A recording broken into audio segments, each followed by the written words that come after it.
Ndabasuje nanone kuri Flow Kitchen and Creative mugira amahoro mumeze neza. Twagarutse muri ya gahunda yacu yo kuganira buri munsi ibijyanye n'amafunguro dufata, ibyo dutegura mu gikoni cyacu cyangwa se byiganjemo, tukareba niba ari ibidufitiye umumaro tukabikomeza, niba ari ibitwangiza tukabireka, hari n'ibyo tutitaho, hari n'ibyo tudatekereza ariko mu by'ukuri bifite umumaro ukomeye cyane ku buzima bwacu, nabyo tuba tugomba kuganiraho tukabimenya kugira ngo tujye tubishyira mu ifunguro ryacu rya buri munsi. Uyu munsi rero nabazaniye ikiribwa cyitwa inzuzi. Inzuzi z'ibihaza. Ibihaza biboneka ahantu hose, byera ahantu hose, ntago bigorana, aho utera uruzi rurera, ariko mu by'ukuri ni bakeya bashobora kuvuga ngo niturya igihaza turakuramo inzuzi tuzitunganye nazo tuzazikoresha. Niyo mpamvu usanga naho zicuruzwa ziba zihenda cyane, ntibatinya kukubwira n'amagarama 500 ku 500 kuko nyine ntawe ubyitaho, ntawe uzitegura. Umuntu akuramo igihaza akeneye akagiteka bimwe by'imbere byose ukabijugunyana n'inzuzi, ariko mu by'ukuri sibyo. Ndaje kugira ngo mbabwire ko inzuzi mutagomba kongera kuzijugunya abantu mukoresha ibihaza. Ndaje mbabwire umumaro wazo zidufitiye ku buzima ndetse uhambaye cyane, kubyo tugomba kujya tuzitaho nazo zikaba mu gikoni cyacu, dore ko ariyo ntego. Ibyiza byose tugomba kubigira mu gikoni cyacu kugira ngo turusheho kugira amagara mazima, ubuzima buzira indwara. Twagiye rero n'inzuzi turareba icyo zimaze, turabiva imuzi, ibishoboka byo kugira ngo tubyumve bitugirira akamaro, hanyuma turebe n'uburyo tuzajya tuzitegura, noneho igikoni cyacu kigahoramo inzuzi kuko ari ingirakamaro. Inzuzi rero zirimo intungamubiri n'amavitamine atandukanye y'ingenzi ku buzima bwacu, ari byo bituma twavuga ko inzuzi ari ikiribwa cyiza cyane ku muntu uwo ari we wese.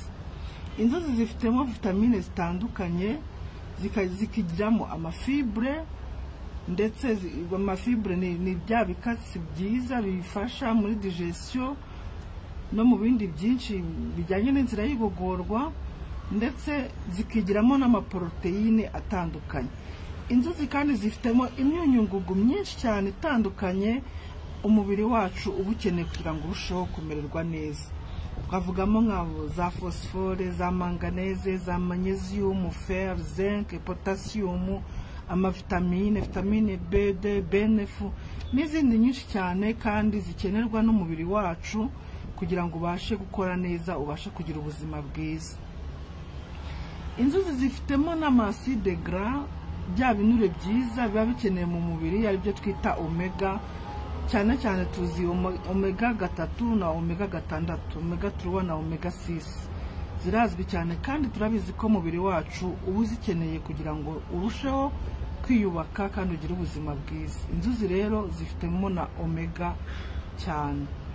Inzuzi zifitemo ubushobozi bwo gukora detox y'umubiri. Detox ni ukuvuga gusukura umubiri, zikawuvanamo imyanda yose y'uburozi ituruka ku byo tuba twariye bibi, hanyuma bikistuka mu mubiri bigakora uburozi bikangiza umubiri. Ibyo bintu rero iyo ufata inzuzi, umubiri ubasha gusukurwa, inzuzi zigasukura umubiri ukamererwa neza. Inzuzi ni ikiribwa kirwanya kanseri kuko zirinda amaserire kwangirika no gukura mu buryo budasanzwe, ari byo bitera kanseri zitandukanye.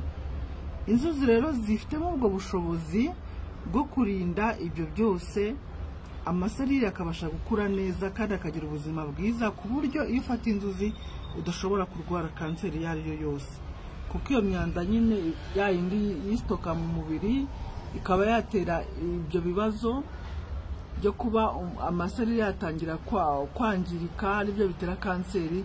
Inzuzi iyo zifata zifite ubwo bushobozi kubera ya mavitamine twabonye, ya myunyungugu itandukanye, ya mafibre, ibintu byose biba mu nzuzi ni byiza kandi ni byinshi, bifatanyiriza hamwe rero kurinda icyo kintu cyo kuba imyanda yaguma mu mubiri, habaho iyo degradation y'amaserire, bikaba byajyana kuri kanseri. Inzuzi ni nziza cyane kandi ibyo zifitemo twakomeje kubibona haruguru.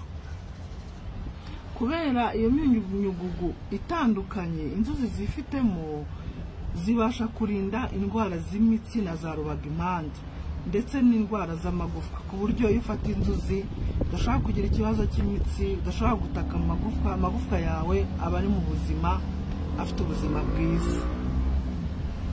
Ku bantu batangiye gukura, twavuga nko guhera ku myaka 40 kuzamura, ni byiza kurya inzuzi kenshi kugira ngo wirinde izo ndwara, cyane cyane murabizi ko imitsi na rubagimpande bikunda kwibasira abantu batangiye gukura, twafatira kuri icyo kigero cy'imyaka 40 kuzamura.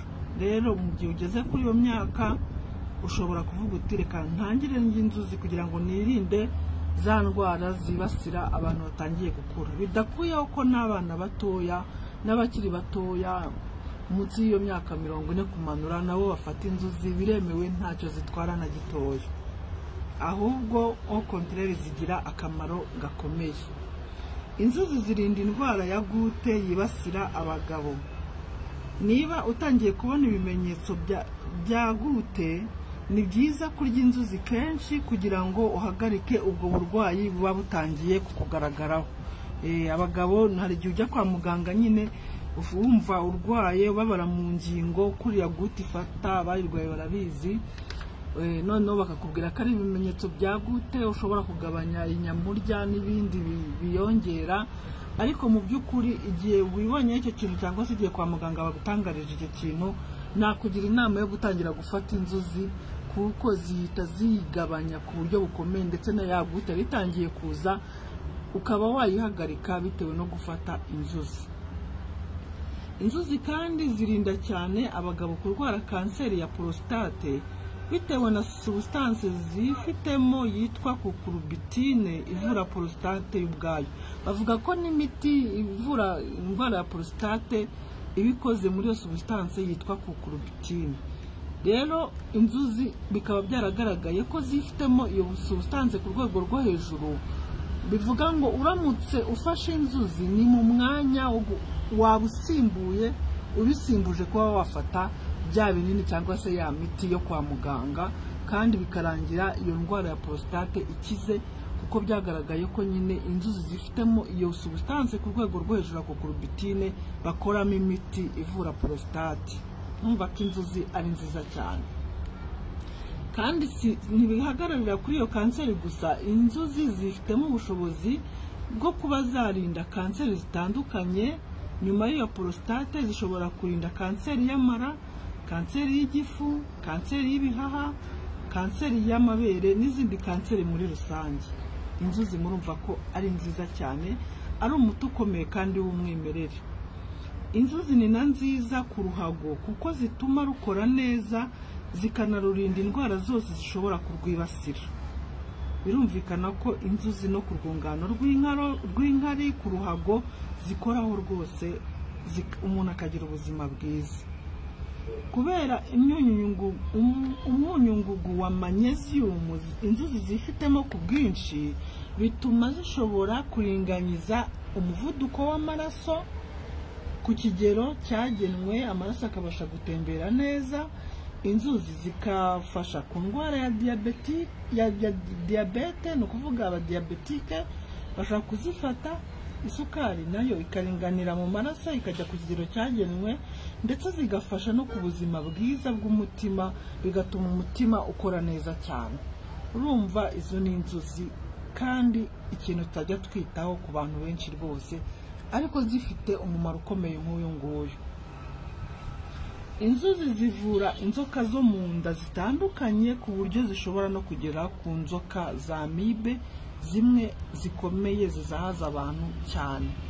Ni ukuvuga ngo inzuzi uzifata kenshi ukabyitaho, inzoka zisanzwe zirakira, ariko noneho uramutse urwaye amibe ukazitaho, ukazifata mu mafunguro yawe, ntuhagarare. Byagaragaye ko nizo amibe ngo zishobora gusohoka muri bya bikonoshwa byazo ndetse zigapfa bitagoranye. Ni ukuvuga mu bundi buryo, mu yandi magambo, amibe zigakira kubera inzuzi. Inzuzi rero murumva ko ari nziza cyane.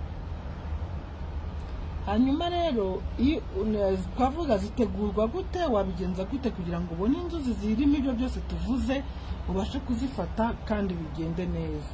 Ni byiza gukoresha inzuzi z'igihaza cyeze neza, nizo ziba zikomeye, zifitemo izo substance zose, ibyo bintu byose twavuze haruguru.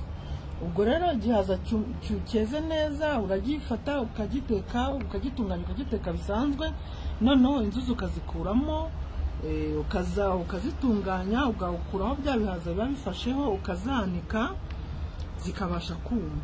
Iyo zimaze kuma ushobora kuzikaranga nk'uko wakaranga ubunyobwa, ukaba wazihekenya ukazijya uzihekenye cyangwa se ukazisyamo agafu keza kanoze ukajya ukanyanyagiza ku biryo igihe ugiye kubifata.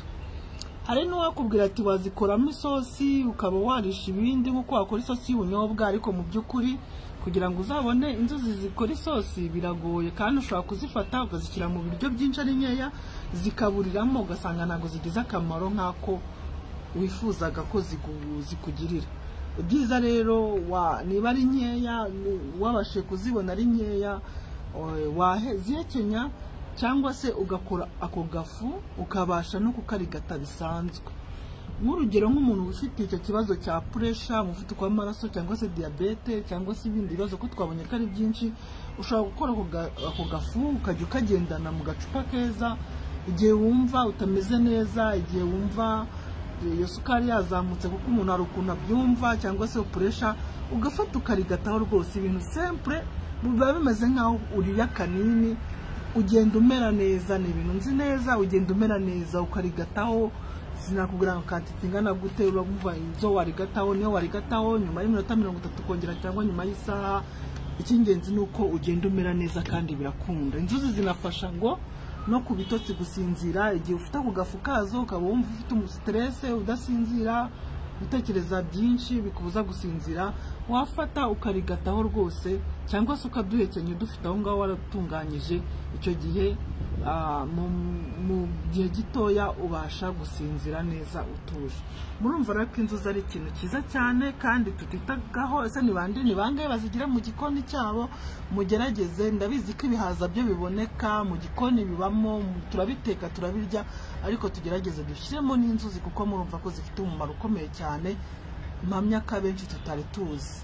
Rero mwakoze, nizere ko mugiye kujya noneho mutunganya inzuzi uko tubivuze mukazikoresha. Ndabizi neza ko bizadufasha muri intego yacu yo kugira amagara mazima azira indwara azira umuze. Mwakoze cyane. Ciao ciao.